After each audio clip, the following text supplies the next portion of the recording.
know you very well. Good morning, everyone, and welcome to the Hummingbird Assembly. I am Reverend Michelle, and it's my pleasure to lead you here each and every week. We are an assembly of people who will teach each other to find the miracle of joyful living from life's circumstances to accomplish that which seems impossible. And each week we gather to stimulate thought, create connections, and expand consciousness. I almost have that memorized. It's only been 18 months. You think I could get that down? Every week we start with our announcements, so we'll continue in that vein. We have our boxes on the side, which everyone is familiar with. Vanna showing box number 1 and box number 2. I thought I saw something on the stairs. I did. Good morning. Welcome. Welcome. I'm good. Now you're on the internet and recording. I always wanted to be a star. Did you want one of these? So the white box is where we gratefully accept your donations. We do ask for a love donation of $5, but if you do not have $5, your participation is vastly more important than your financial contribution, so please just come. The green box, in my opinion, is the most important. It is where we ask you to make suggestions for what you would like to discuss. This is your assembly, and I would like to keep it relevant to your life and what you are facing. So if anything comes up for you, please feel free. There are little pieces of paper in there and a pen to write down your ideas of what you'd like to discuss. We continue to collect awakening stories. You can email those to admin@hummingbirdAssembly.com, and eventually they will be compiled into an ebook. I think that's all the things. Yes. Okay. So then, let us begin with our opening intention. May I come to understand that blessings are everywhere, that my attitude will affect outcomes, and that challenges are often gifts in disguise.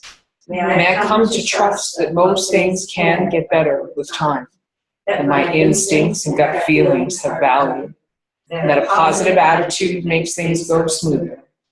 May I come to see that I have many skills and talents I can use, and that I am a positive influence on many people, that there are those around me who wish me well. May I come to value that today is a blessing to be enjoyed, that each person is unique and important, and that each moment of my life has meaning. I'm just going to close this door over in case anybody comes in downstairs. We had that chatting moment 2 minutes ago. Blocks a little bit of the sound at least. Okay, so today I want to discuss judgment. Yes, judgment. I stumbled upon this topic because one of my Facebook friends he lives in the States, and he has been posting a lot about, well, I should tell you that he's also very deeply identifies as Christian, which I think is wonderful. And he has been posting a lot about this whole discussion around abortion, and not that he's arguing whether or not we should or should not, but what he's saying that as a body, as a Christian body, instead of saying that this is a sin, you can't do that, and just leaving it there, they need to create a culture of support. And that as a rule, it has mostly been rooted in judgment. And so this whole conversation started spiraling about support and judgment and support and judgment. And it's been very eye-opening and really a lovely discussion to be involved with, because he has friends from all walks of life, from all corners of the world, who all have varied and broad opinions on subjects. Good morning. Good morning. So this morning when I was looking for something to talk about, I stumbled upon the idea of judgment. I think we've all experienced judgment, and I think we all engage in judgment. And one of the tenets of all of the world's religions is to not be in judgment. So how do we go from where we are to where we think we should be, which is shitting all over yourself? And what is the process? So I did a little bit of searching, and Eckhart Tolle, who always has a lot of things to say, and some are very dense and difficult to understand, but this I thought was good to read. At least for me, he can be difficult to understand. So what he writes here, I'm just going to read a paragraph at a time. You are not a judgmental person. Your mind does what it has been conditioned to do. That's all. The most important thing is that you are already aware of what your mind is doing. A truly judgmental person is someone who doesn't know that he or she is judgmental. They are so identified with their mind that they completely believe in every thought and judgment that comes into their head.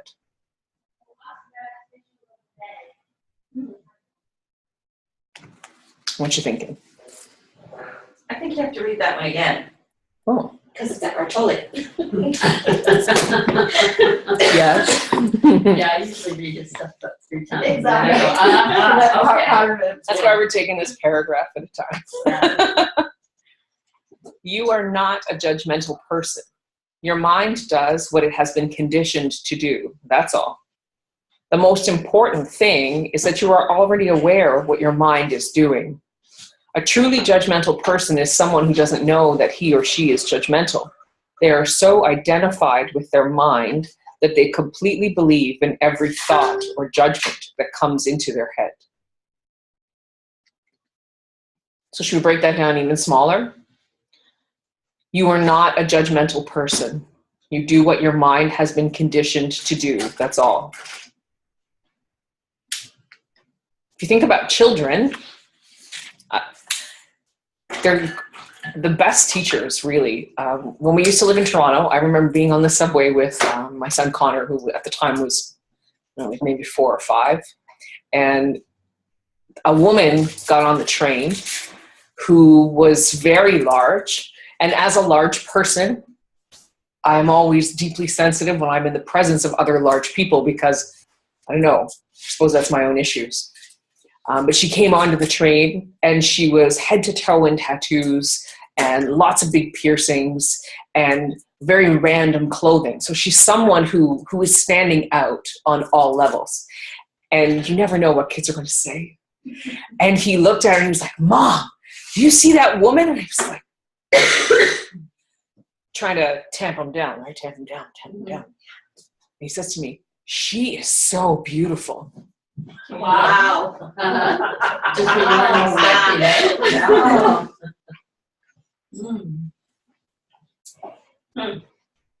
That was a huge moment for me, like slapping me in the face about my own expectations. And, you know, if we look at the law of reflection, how I must feel about myself.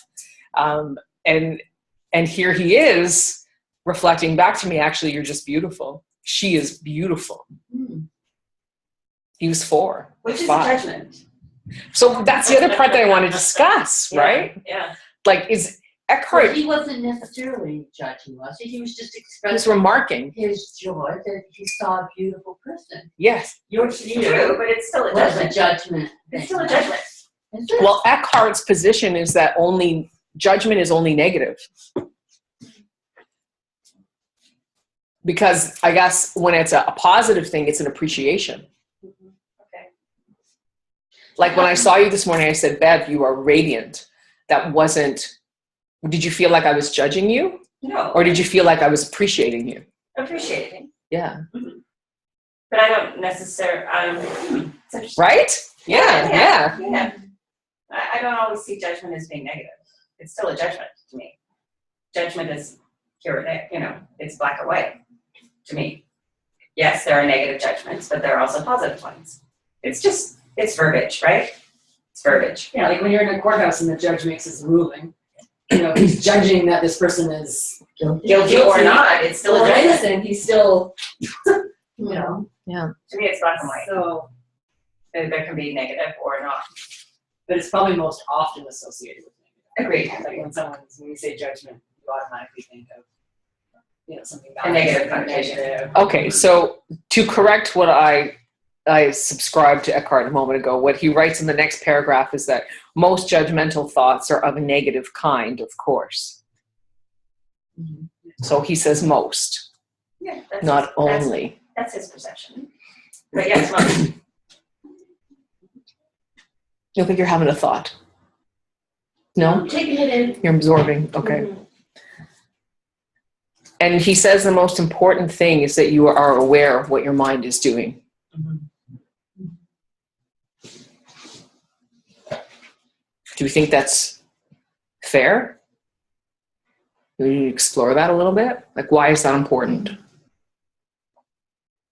I think it ties into mindfulness. Agreed. Like you can have a knee-jerk reaction and then stop yourself and go, no, like maybe I need to stop and understand where this person is coming from. So you might have an immediate judgment, but then you stop yourself and find out more before you make a judgment. And where's the reflection, right? If you're making a negative judgment against somebody, it's usually something within yourself that you have issue with. Yeah. So that's my experience anyway. This morning I woke up and I was judging everything. Like I was angry. And yesterday morning too, I was having like this serious grump fest of, why are the kids doing that? Why is this happening? Why is that over there? Why would somebody post this on my news feed? And I just said to myself, like literally out loud, oh my God, you are so judgmental today. Maybe we should talk about judgment. What's going on? So I was actually relieved when I found that being aware of it was important. Okay, I'm already halfway ahead. But we do talk about how awareness is key, right? You were going to just say something. Yeah, I actually want to go back to the first paragraph where you talked about people who are truly judgmental don't know they're judgmental. Yes. And that's the household that I grew up in. So my father would not tell you that he's judgmental because he's just right. He's always right. Have you met my dad? They're probably the same No, person. Maybe we're sisters. They don't hate each other because right. Right. And they're going to clash. Correct, I mean. Yeah. Yes. So I grew up because I wanted to believe my father was right. So everything he said was gospel. And then I do not have that problem. and then in the last 2 years I've realized how judgmental he is, and he hasn't always been right. And it's unraveling that and becoming aware I'm entitled to have an opinion. Doesn't make me right. Doesn't make me wrong. It doesn't make the other person wrong or right. It's just an opinion. And more often than not, I choose to agree to disagree now because I'm entitled to an opinion, but I don't want to inflict my view on somebody else. So letting go of that judgment. That need to be right. Right? Yeah, I guess because if you're saying there's a right and a wrong, that's a judgment in itself, right? Yeah. We just have our opinion. Yeah. Yeah. Yeah.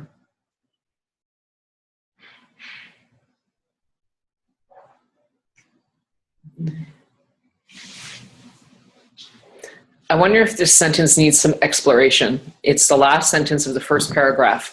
They are so identified with their mind that they completely believe in every thought or judgment that comes into their head. And I should say that he puts judgment in brackets. So I think he is explaining that the thought might be a judgment, but they don't recognize it as judgment because they think it's like you're saying with your dad. It's just that they're right.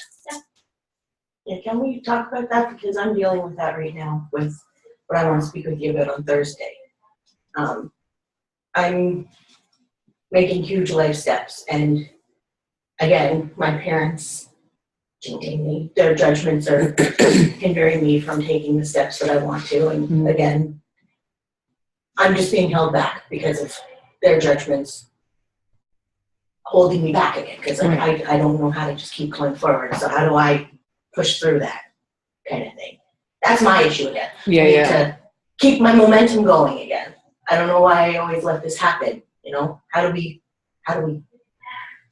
So we had a navigate conversation past it. about that idea of this is happening again. Mhm. I don't think it was here. It might have been. Anyway, we were discussing about how when something comes up again for you, it's not a you haven't learned the lesson. It's an invitation to say, oh, look at how far I've come. Okay. Like when I experienced that first judgment in this situation where you're talking about your parents, Mhm. X, Y, and Z happened, and then I chose to do nothing. Mhm.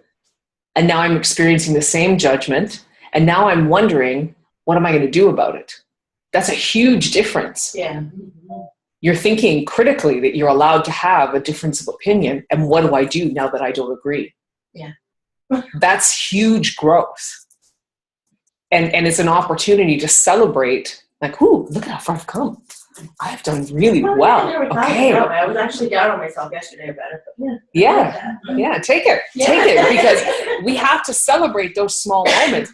Progress and evolution doesn't look like, we didn't start out as a chimpanzee and become who we are today, right? There were many iterations in between. And your evolution is small, small, small steps. Yeah. And I would say that's not a small step, actually. To look at it and go, ooh, what am I going to do now that I'm being judged? How do I proceed? Mm-hmm. That's a huge step. So, high five. Well, and aren't some people's judgments based on, Sorry, Michelle? aren't some people's judgments based on their sound belief in ignorance, right? So they believe it because they don't know any different. Yeah. My kids and I talk about that a lot because my youngest son has cerebral palsy, and he's not in a wheelchair, so it's not completely obvious, and he gets a lot of judgment based on that. He was in a stroller till he was 5 years old. People would come and yell at me because I was a bad mom. They don't know, and so when he'd get upset about it, I'd say to him, it's not ignorance, but like maybe lack of education or knowledge. Yeah. Like ignorance seems, I don't know. And I started to view it as an opening point for a discussion. Do you want to learn about cerebral palsy? Carry him down the stairs when he can't walk by himself. When he's 60 pounds. Like, I don't know. Ignorance is kind of an opening of a door. Especially like for, I think, our parents' age, it's what you were exposed to, and it's very nuclear, and so that's what you believe in because that's what you know. Right. Yeah. So here's what I want to say about that. And I think, as we discuss all the time in here, everybody's entitled to an opinion. But I think that in your core, when you're exposed to things that don't resonate for you, you fight against it. It's not a secret that my dad was incredibly racist. And he told me one day, it's fine to have black friends, don't bring them home. And the next day I brought 3 home after school. I was 7. Because I knew in my core that that's wrong. So the question is not, what are you exposed to? It's, are you allowed to listen to yourself? Which is where I think you're at, right? It's that crossroads. Am I allowed to listen to myself and trust what my intuition and instincts are telling me to do? And I think to say, well, I was raised in this and I was exposed to this, so I'm just going to be complacent, No, but that undermines your experience. accepting how your parents get to where they're at, why they are the way they are, that they were raised that way. But then I guess if you take it even further, they're in your life for your learning and for them learning from you, because you're here to show them a different way as well. Like as a 7-year-old bringing home your friends after you said, I'm racist, don't you ever. Right. Yeah. Mm-hmm. And the other thing that I would say too is it always comes back to the law of reflection. Those people who would approach you and say you were a terrible mom, that's how they felt about themselves. Mm-hmm. It had nothing to do with you. Right. Because we see in the world what we feel about ourselves. And we react to circumstances based on how we feel about us. That's why Barb always goes back to self-love. Barb, we miss you. I'm going to chime in for the self-love thing.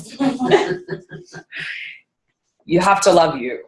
And when you're not loving you, you send those attacks out to other people. And so really it comes back to judgment, right? What are you judging people for?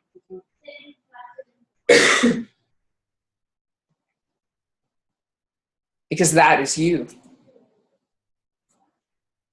Let's hear it. I'm mulling and pondering. Yeah. I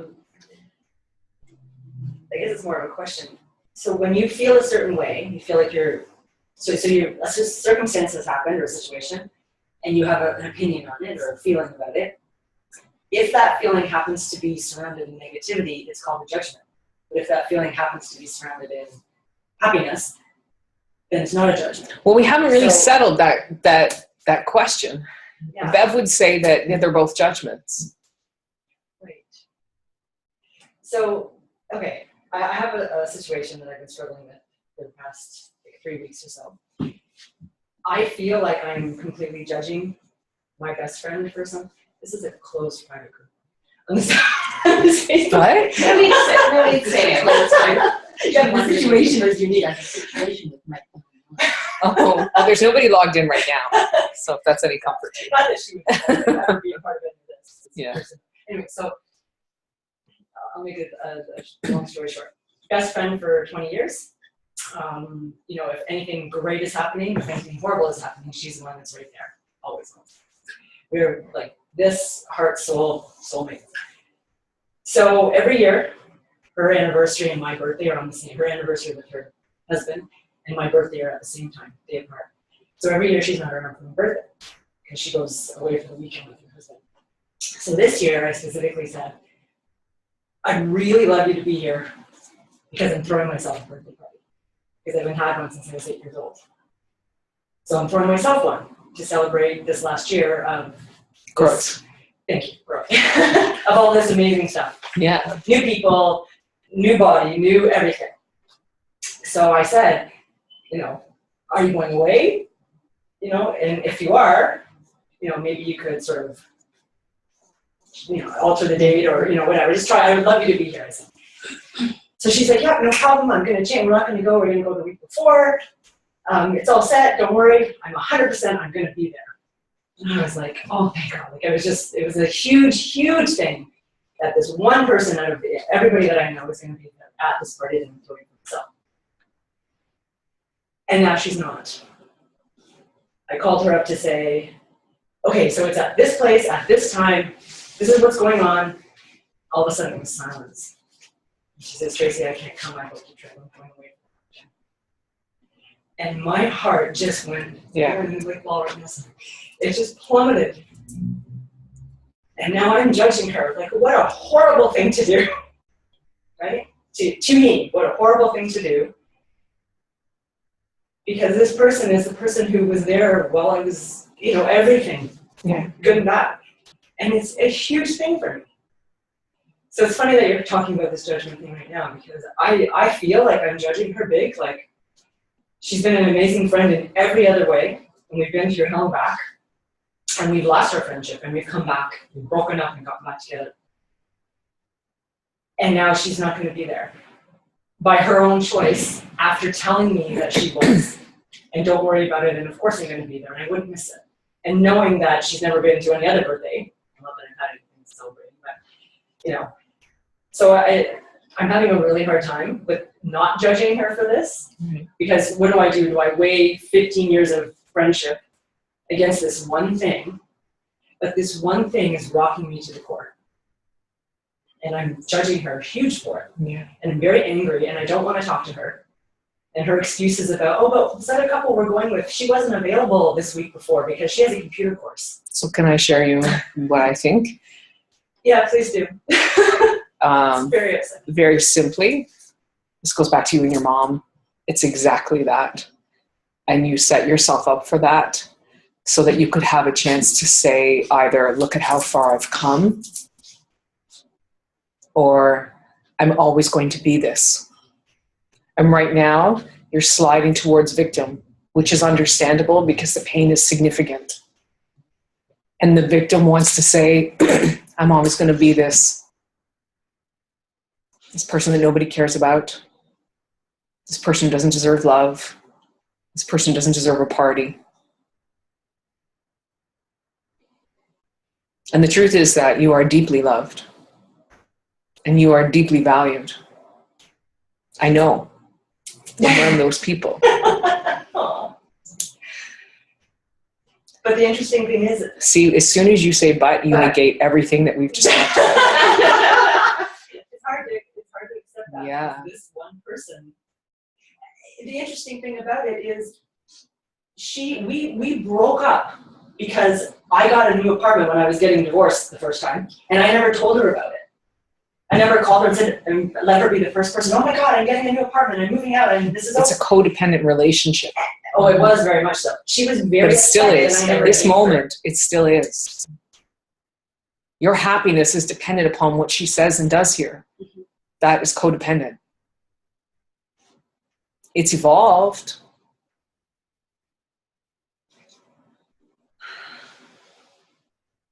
And what you're really judging is yourself. So it shouldn't matter to me that she's not gonna be there? Is You've that- come a long way, you've Wouldn't grown say a long that. way, and maybe it's an opportunity for you to see the change.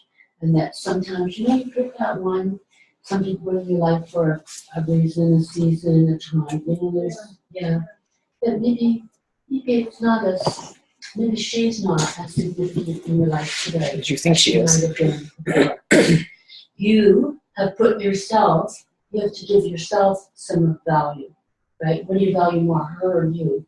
You're very important, you're very loved, you're very deserving of more, maybe. Can I share a personal story with you about one of my best friends? Okay, my best friend, I've got two. I've got Mavette and Wayne. And he came into my life when I needed him the most when I was younger. And he took off when Mavette came into my life. He couldn't handle it. And because codependent relationship, I needed to be all about him. And he was constantly putting me down, trying to change the way I dressed, the way I acted, the way I spoke, the way I sat. Everything about me was not good enough. But as long as I was fawning over him, everything was great. And as soon as Mavette came into my life and she was constantly building me up, and I was building her up, and we were a great team, he got jealous and took off. And that was the end of it. And I was torn up. And, Mavette was like, you need to talk to him, you need to work this out. And I was at that point, where I was like, you know what? I realized you may need to move on for your well-being at that time. You can talk to them, you can work through it, but your mental state is more important than struggling at this point. I mean, yes, you love her. You're always going to love her. That's not going to change. But right now, you healing and how far you've come is way more important right now than worrying and stressing over this. And this is that opportunity to look that little girl in the face and say, I love you. You matter. I love you. She needs to work out her That's, stuff. and when you do you will have no trouble detaching. You are hurt, and that's value. That's valid. Absolutely. He's coming back. Yeah, it's a big hurt. That's why there's tissue in here. It's a big hurt. Yeah. I mean, it's just a party, but No, don't say It's not just a party. It's a celebration of you. And you deserve to be celebrated. that's the interesting thing. Sorry, something like a Tracy party. The last sentence of his second paragraph might be relevant. He says, notice the mind's tendency to find fault with people and situations, to complain, to pronounce righteous judgment. Gradually, this dimension of awareness will grow and those mental habits will weaken. Can you repeat it again? Could you reread it? Notice the mind's tendency to find fault with people and situations, to complain, and to pronounce righteous judgment. Gradually, the dimension of awareness will grow and those mental habits will weaken. Negativity is a dreadful burden to live with. We talk about this in healing, right? That when you evolve and heal beyond an experience, it comes back to make sure that you want the ego to not be in charge. That's the celebration moment, right? Oh, I'm not doing this with you again. Oh, I'm not doing this with you. I can't do this anymore. I love you. You matter. I'm going to my party.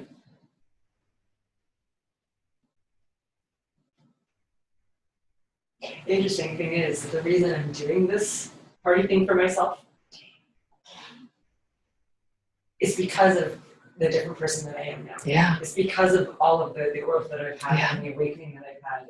Yeah. And this person is not, she's not part of it. witness, she's not spiritual. Yeah. The way that I have become. And we've accepted that. Like, she stays on her side of the court and I stay on my side, and I don't, try and blend the two. I would never invite her here. Except here you are. having this party, right?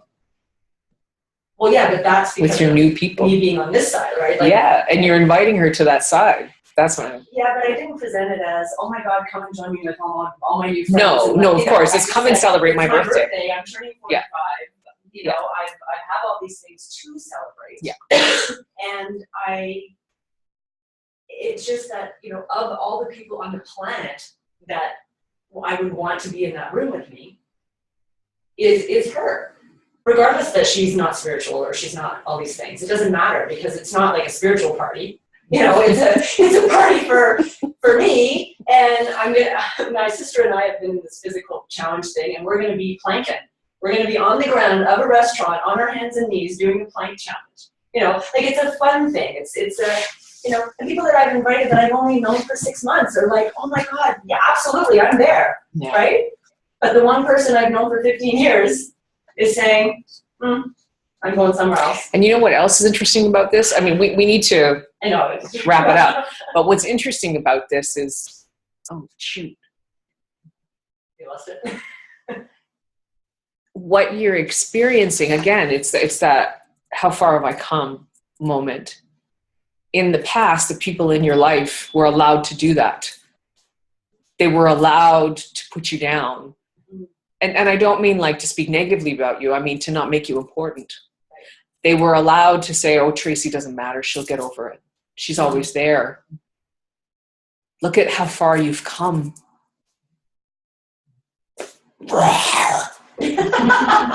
Right? Look at how far you've come. I know. That's exactly why I'm having a party. Yeah. Anybody want to come to a party? Yeah. What's the date? I think we're all a little offended, frankly. Michelle, you are on the invite list. And so is Amanda. So is Barb. It's not been sent out yet. Just teasing. The last thing he says, and I think this is important, having compassion with your mind. Have compassion with your mind. A judgment is harmless if you immediately recognize it as such and don't completely believe in it anymore. Then gradually, the awareness dissolves the judgmental mind. Isn't that beautiful? Yes. Have compassion with your mind.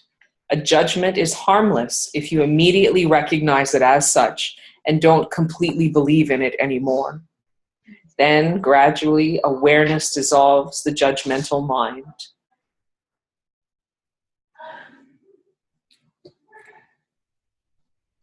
I think that's a perfect way to close. I do. All right. Thank you all for participating in this discussion. Thank you for joining us online.